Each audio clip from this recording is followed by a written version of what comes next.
Olá, eu sou a Elisheva e neste vídeo explicarei a Mishnah 1 do capítulo 1 do Pirkei Avos. A Mishnah começa com as seguintes palavras: Moshe Kibel Torah Misnai. Moshe recebeu a Torá do Sinai. Sará le Yoshua, transmitia ao Yoshua. O Yoshua le Zekini, o Zekini le Levin. O Levin Mesaru le antes que nessa Gidolá. O Yoshua transmitiu Yoshua aos anciões, os anciões aos profetas, e os profetas transmitiram-na aos homens da grande assembleia. Hem Amru Sheloshah Devarim. Eles proclamaram 3 coisas. Eu Metuni Badim, sede ponderados ou circunflexos nos julgamentos. O Mabiu Talmidim Arbe, formai muitos discípulos. Veasu Seag la Torá, e constrói uma cerca protegendo a Torá. Nós aprendemos no livro Mishneh Torah de Rambam que Kol mitzvot shenitenu lo Moshe besinai beperushanitenu. Todos os mandamentos outorgados a Moshe no Monte Sinai foram dados respectivamente com as suas explicações.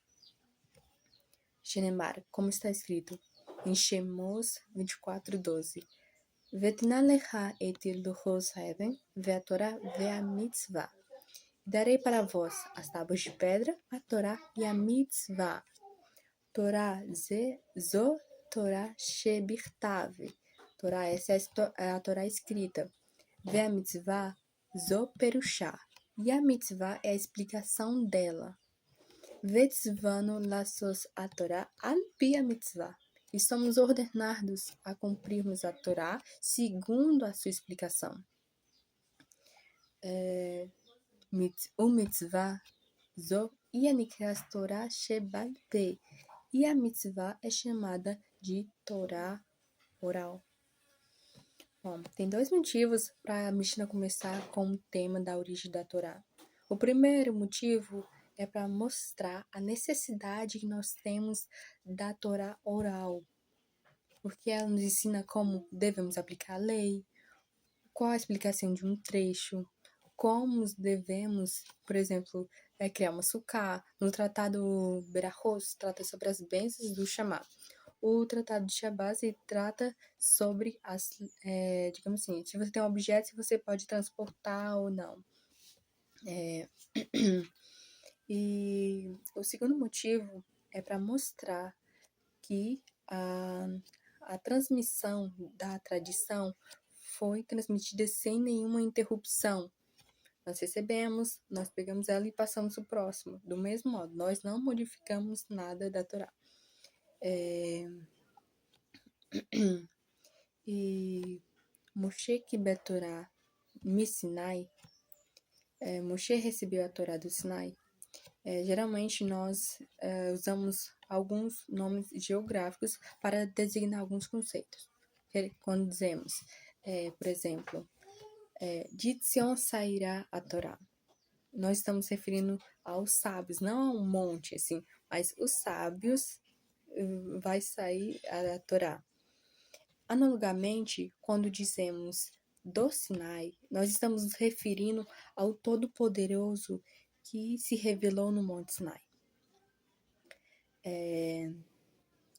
Geralmente nós traduzimos Moshe recebeu a Torá no Sinai, mas se fosse usado no Sinai, a forma hebraica teria que ser Be-Sinai. Mas aqui foi usado Mi-Sinai, do Sinai. Por quê? Tanto para mostrar da onde veio a Torá, da origem da Torá, e outro motivo é para dar uma limitação, que o homem, como humano, não conseguiu tirar tudo que estava lá, tudo que havia lá, porque realmente tem muita coisa oculta que nós ainda não sabemos. Bom, tem uma curiosidade, foi por causa do Monte Sinai que Moshe ele aceitou receber a Torá. Vocês vão entender bem. quando o primeiro encontro de Moshe Rabbeinu na sarça ardente, o Eterno disse a ele: e este será o sinal que eu te enviei depois de tiver tirado o povo do Egito, e servirei sobre este monte. Tá? Esse monte está se referindo ao Monte Sinai. O Eterno escolheu ele não pela sua altura. Tinha um monte, Carmé, que era alto, majestoso, mas o Eterno preferiu um pequeno, o Monte Sinai. E Moshe percebeu que o Eterno prefere os humildes, porque eles são os únicos, digamos assim, são veículos apropriados para receber o conhecimento e a palavra do Eterno. E nós sabemos que Moshe Rabbeinu, ele cresceu como um príncipe, mas ele era humilde e também bem modesto. E ele não queria aceitar a Torá porque ele se achava indigno. Mas por causa do Monte Sinai, ele aceitou receber a Torá. Os nossos sábios comparam Moshe ao sol e Yoshua à lua. Moshe, ele emana a luz dele mesmo. E Yoshua refletia a luz de seu mestre. Aí o sábio pergunta, mas por que comparar eles dois? A Mishnah explica que quando Moshe ele ia partir desse mundo, ele chamou Yoshua e designou ele como seu sucessor. E ele perguntou se Yoshua queria algum esclarecimento ou se tinha alguma pergunta sobre alguma das mitzvot. E Yoshua, filho de Nun, ele respondeu confiantemente, mestre, eu habito em tendas. Eu estou sempre absorvendo o Senhor e estou aprendendo. Então, os nossos sábios, eles disseram que naquele momento, Yoshua, ele perdeu várias leis, esqueceu várias leis. Porque um erudito, ele tem que estar ciente de a quantidade de conhecimento lhe falta. Porque o homem que acredita crer tudo já começou a esquecer. Aqui vem uma explicação que vem e também o significado da explicação da profecia de Isaías, que fala que a terra está cheia do conhecimento do Eterno, como as águas cobrem o mar. Se nós repararmos, quando o leito do mar está muito elevado, pouca água cobre ele. Mas se o leito está mais baixo, mais profundo, tem mais espaço para a água cobrir. O conhecimento do Eterno preenche uma pessoa do mesmo modo.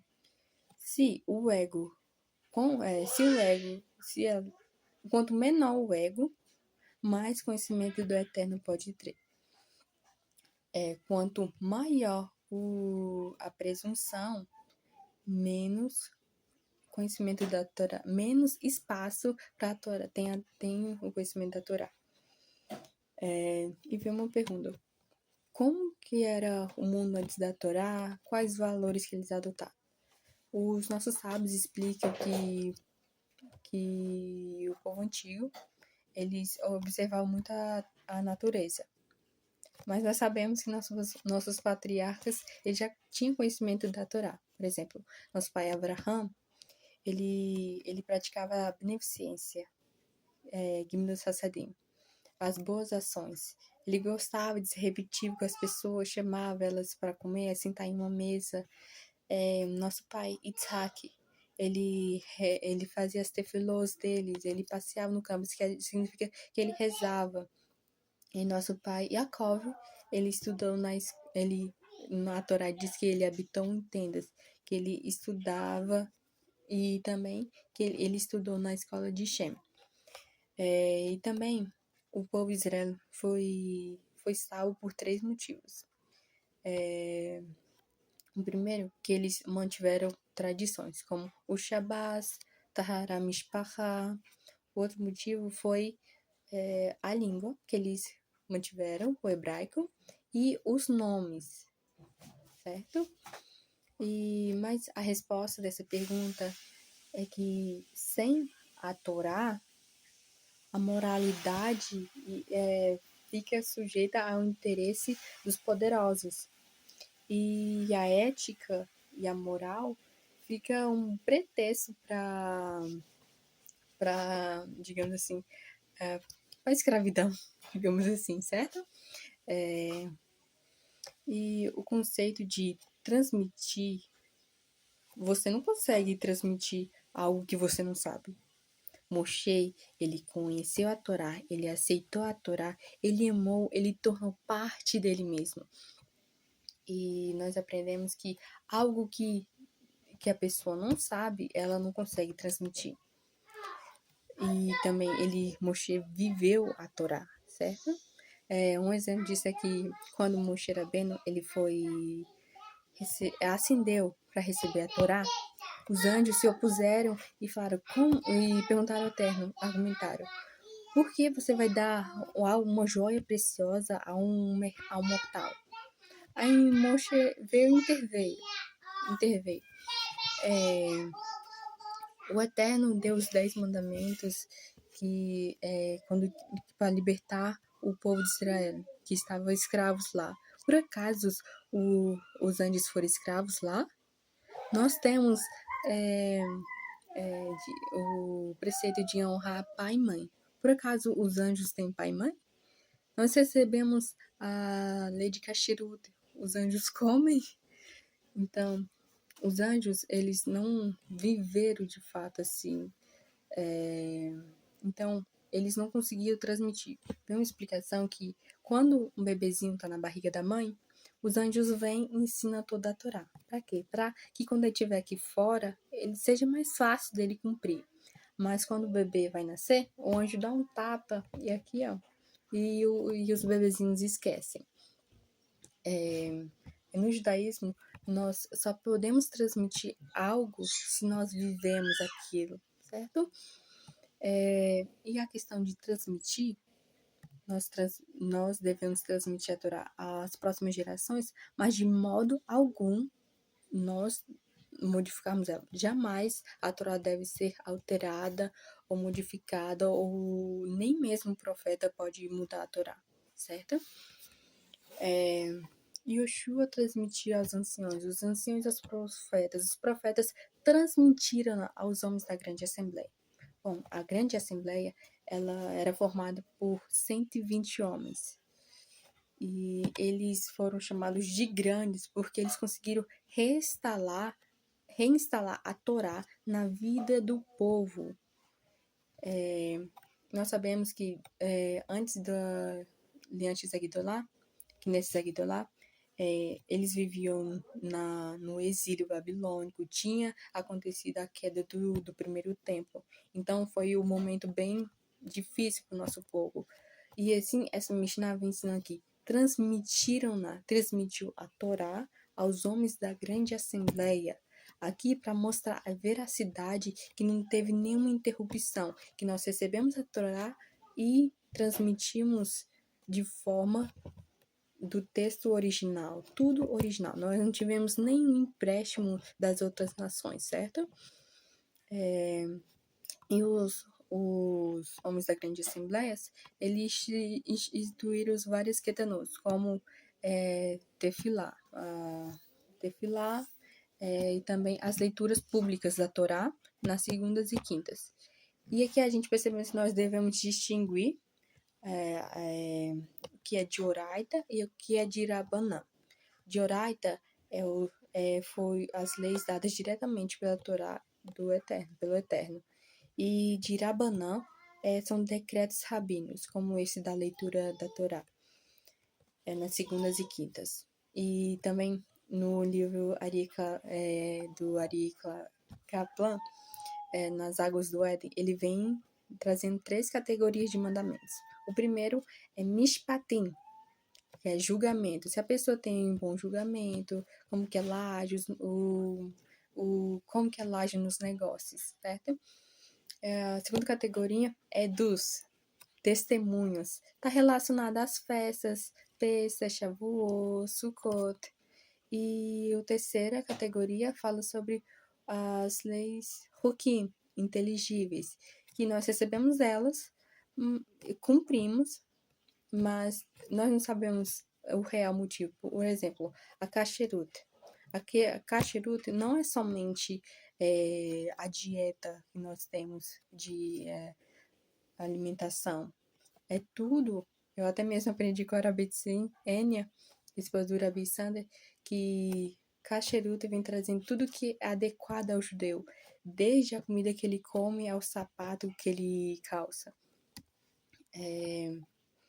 E os homens da grande assembleia, eles proclamaram 3 coisas. O primeiro foi ser desponderados no julgamento.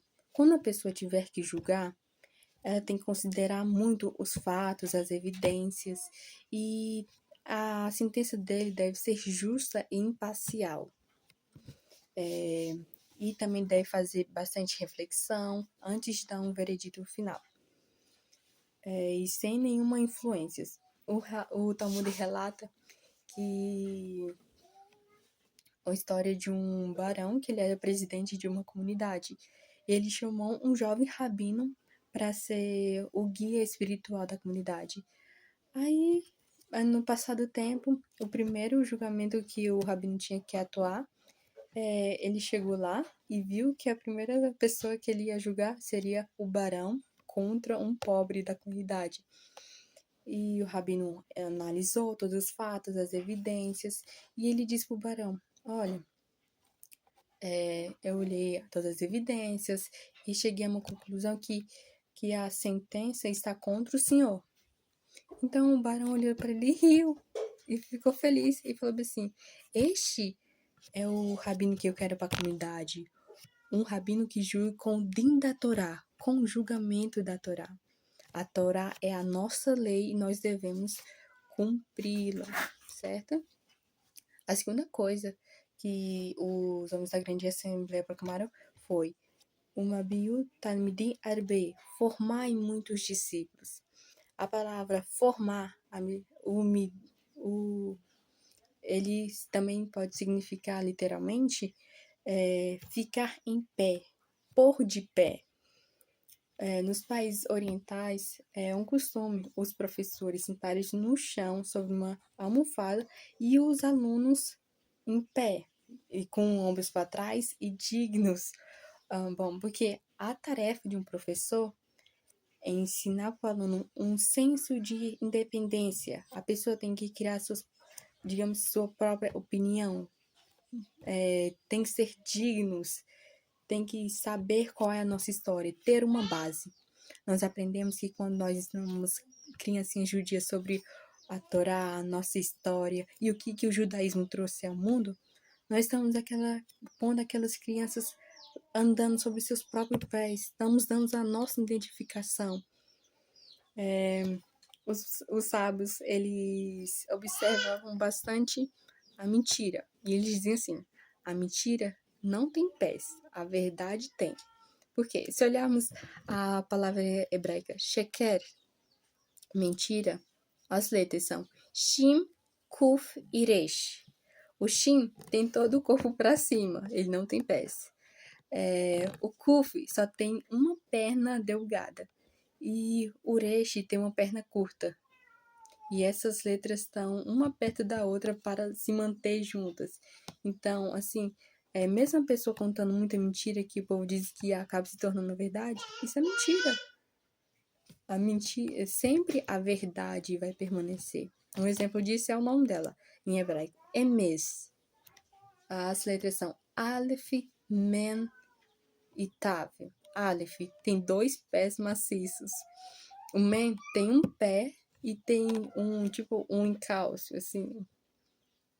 E o Tav tem 2 pés firmes. E isso para mostrar que a verdade sempre vai prevalecer. Eu aprendi com o Rabino Sander que Rosh Braha Emes, digamos assim, o início da bênção é a verdade. E quando nós ensinamos crianças sobre a Torá, que é a verdade, a tua justiça é uma justiça eterna e a tua lei é a verdade. Quando nós ensinamos isso para as crianças, nós estamos ela pondo, estamos dando um motivo para ela viver sobre bases firmes, um alicerce para a sua identificação.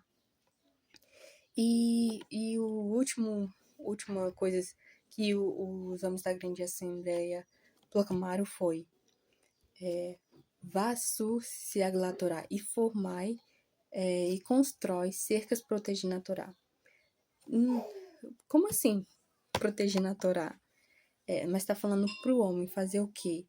Eles dando, digamos assim, estabelecendo leis ou limites para que a pessoa não peque. Um exemplo disso é lá na Cacheruta, fala que não comer a carne do boi sobre o leite da bezerra, sobre o leite da mãe. Não comer a carne do bezerro sobre o leite da mãe. Acho que isso, me perdoe se eu estiver errado. Aqui está explicando que nós não devemos comer leite e carne. Não, nenhuma refeição, nós não podemos dirigir os dois juntos, certo? E nós sefaraditas, temos também, dizemos que também os peixes nós também não podemos comer com leite, porque nós consideramos o peixe carne. E também nós temos uma regrinha que quando nós fazemos uma refeição, por exemplo, de carne, nós temos que esperar 6 horas para comer alguma refeição de leite. E quando a gente comemos uma refeição com leite, nós esperamos 4 horas para comer alguma refeição de carne, certo? E também tem outra explicação, é que quando uma pessoa, aquele que interpreta a Torá e transmite ao povo, ele deve fazer de forma que seja claro e direto para a pessoa. Se ele for fazer muito rodeios, contando isso e aquilo, a pessoa às vezes pode não entender e acaba pecando. Então, a pessoa tem que ser direta e clara, certo? E só assim nós conseguiríamos fazer uma cerca em torno da Torá, protegendo a Torá. Espero que vocês tenham gostado dessa explicação e qualquer dúvida vocês podem me mandar aqui nos comentários que eu com certeza vou responder. Shalom e até o próximo vídeo.